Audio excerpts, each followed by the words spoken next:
इसमें कह रहा है कि for a black body at a temperature 7 to 7 degree Celsius it radiating power 60 watt, the temperature of the surrounding is 2 to 7 degree celsius. If the temperature of the black body changed to 1 to 27 degree celsius, then radiating power will be.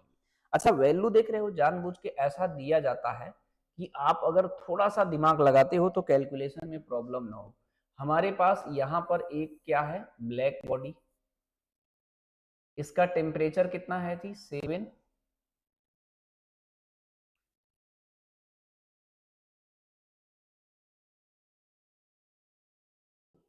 हमारे पास यहां पर क्या है जी, एक black body है, temperature है 7 to 7 degree Celsius, और surrounding के टेम्परेचर कितना है, 2 to 7 डिग्री सेल्सियस।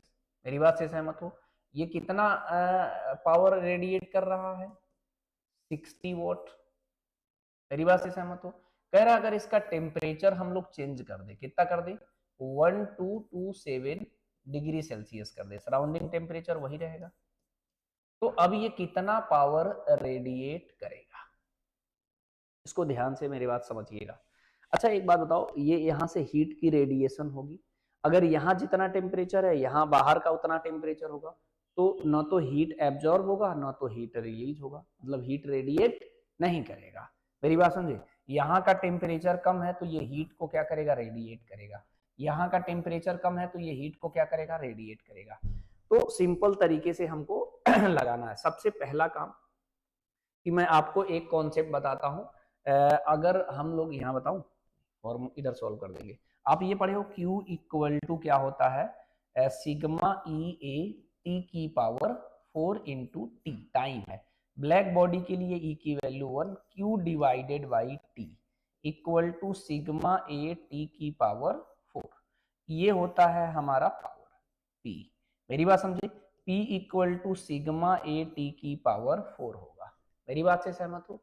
अच्छा, ये ब्लैक बॉडी सेम है तो ये सब क्या होगा, कांस्टेंट होगा, तो जो P होगा वो डायरेक्टली प्रोपोर्शनल टू किस पे डिपेंड करेगा, T की पावर 4 पे। मेरी बात से सहमत हो?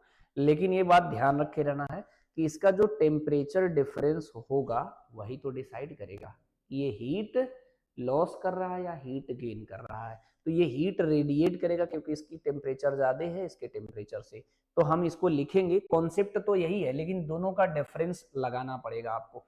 तो सबसे पहले एक काम करिए, इसको चेंज कर लीजिए, यहाँ पर मैं चेंज कर लेता हूँ 7 to 7 में 273 ऐड करिए, देख रहे हो क्या लिख रहा हूँ, 273 ऐड करिए, 27 ये हो गया 0 1000, ये कितना हो गया, 1000 केल्विन हो गया। ठीक है, इसको भी चेंज कर लो जी, 227 में जरा ऐड करना, 273, ये कितना हो गया, 5 हो गया, ये हो गया हमारा 500 केल्विन। ये कितना आएगा, इधर कहीं जोड़ लूँ 1227 में 273 ऐड करना, 0015, ये कितना आ रहा है 1500 केल्विन। ठीक है, 1500 केल्विन। ठीक है, आराम से। अब इसका जो अगर आपको निकालना होगा तो जो P डायरेक्टली प्रोपोर्शनल टू ये दो है, इसके टेम्परेचर डिफरेंस जो आएगा हमारा पावर के साथ, वही ये क्या होगा हमारा डिसाइड करेगा कि कितना पावर हमारा इसमें से रेडिएट हो रहा है। तो P2 divided by P1 equal to T, इसके लिए लिख रहा हूं, ध्यान से समझना, T2 की पावर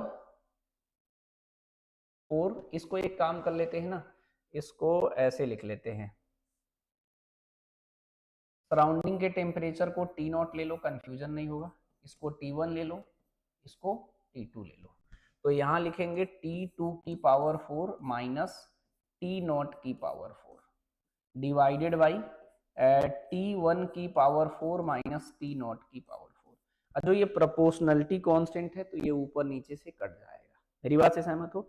ये चीज समझ में आ रहा है या इसे मैं पहले करके अलग से बताऊं? बोलो जी।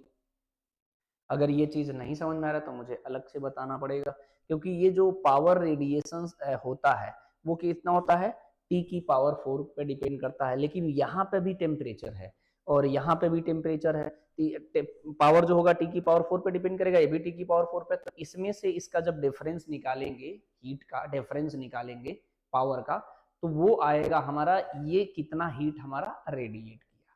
मेरी बात से सहमत हो कि नहीं? तो मैं ये डायरेक्टली लिख रहा हूं, अगर कंफ्यूजन है तो एक बार मुझे बताइएगा, मैं दोबारा भी एक्सप्लेन कर दूंगा, ठीक है। देखो अब इसमें क्या करना है जी, P2 डिवाइडेड बाई P1। अगर ये कोस्ट, देखो ये सारा चीज जो था ये आपको अंडरस्टूड होना चाहिए।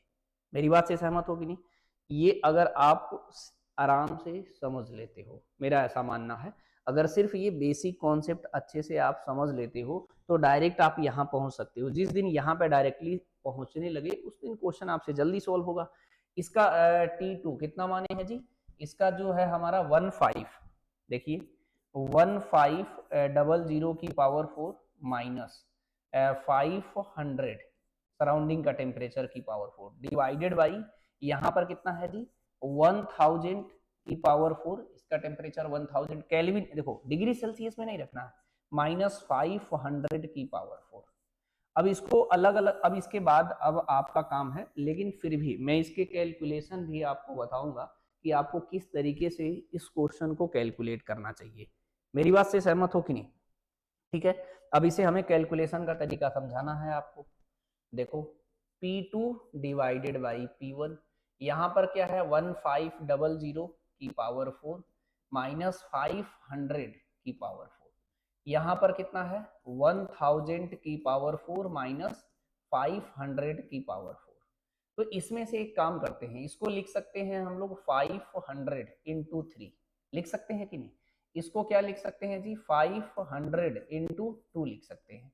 एक काम करिए, यहाँ से 500 की पावर 4, 500 की पावर 4 ऊपर से कॉमन करिए, 500 की पावर 4, तो यहाँ ब्रैकेट बनाइए, यहाँ क्या बचेगा जी 3 की पावर 4 माइनस 1 की पावर 4, डिवाइड करिए, यहाँ से भी वही कॉमन करिए, 500 की पावर 4 कॉमन लेंगे, तो यहाँ क्या बचेगा जी 2 की पावर 4 माइनस 1 की पावर 4, ये कट जाएगा हमारे कहने का मतलब, तो थोड़ा सा कैलकुलेशन इजी हो जाएगा। तो ये कितना हो जाएगा जी 81 माइनस 1, ये कितना हो जाएगा 16 माइनस 1, ये कितना हो गया हमारा 80 डिवाइडेड बाई 50। अब सॉल्व हो गया आपका। P2 divided by P1 equal to 80 divided by 15, तो P2 की वैल्यू कितनी हो जाएगी जी 18 और डिवाइडेड बाई 15, इधर P1 आ गया, P1 की वैल्यू दे रखा था इसमें 60 वॉट है, ठीक है, ये कितना है जी 60, इसको अगर आप कट करोगे तो 4 से कट जाएगा, और 8 4 जा 32, तो 320 वॉट आएगा P2 की वैल्यू। मेरी बात से सहमत हो कि नहीं? इसमें अगर कोई कंफ्यूजन होगा तो आप हमसे पूछ सकते हैं। तो ये कितना आ गया जी, बी ऑप्शन इसका करेक्ट है। मतलब हमारे कहने का मतलब ये इतनी, वैसे इसमें एक चीज मिसिंग करके भी कोई फायदा नहीं हुआ है इन लोगों का, न्यूटन्स लॉ ऑफ कूलिंग ऐड ही रहने देना चाहिए था इन लोगों को। क्यों? क्योंकि यहाँ से दो बातें निकल के आएंगी। दो बातें क्या निकल के आएंगी? अगर इसका टेम्परेचर, मैं समझा देता हूँ, जरूरत नहीं है इस पे क्वेश्चन आना नहीं चाहिए, इसका टेम्परेचर ज्यादा है, इसका टेम्परेचर सराउंडिंग का कम है, तो ये क्या करेगा हमारा हीट रेडिएट करेगा। मेरी बात से सहमत हो? और अगर हमारा इसका टेम्परेचर सराउंडिंग का ज्यादा है और इस बॉडी का टेम्परेचर कम है, तो ये हीट इसको देगा। मेरी बात समझे? इसको अलग अलग आप निकालेंगे, लेकिन जो भी निकालेंगे टी की पावर 4 में ही निकलेगा, तो उसका डिफरेंस किया।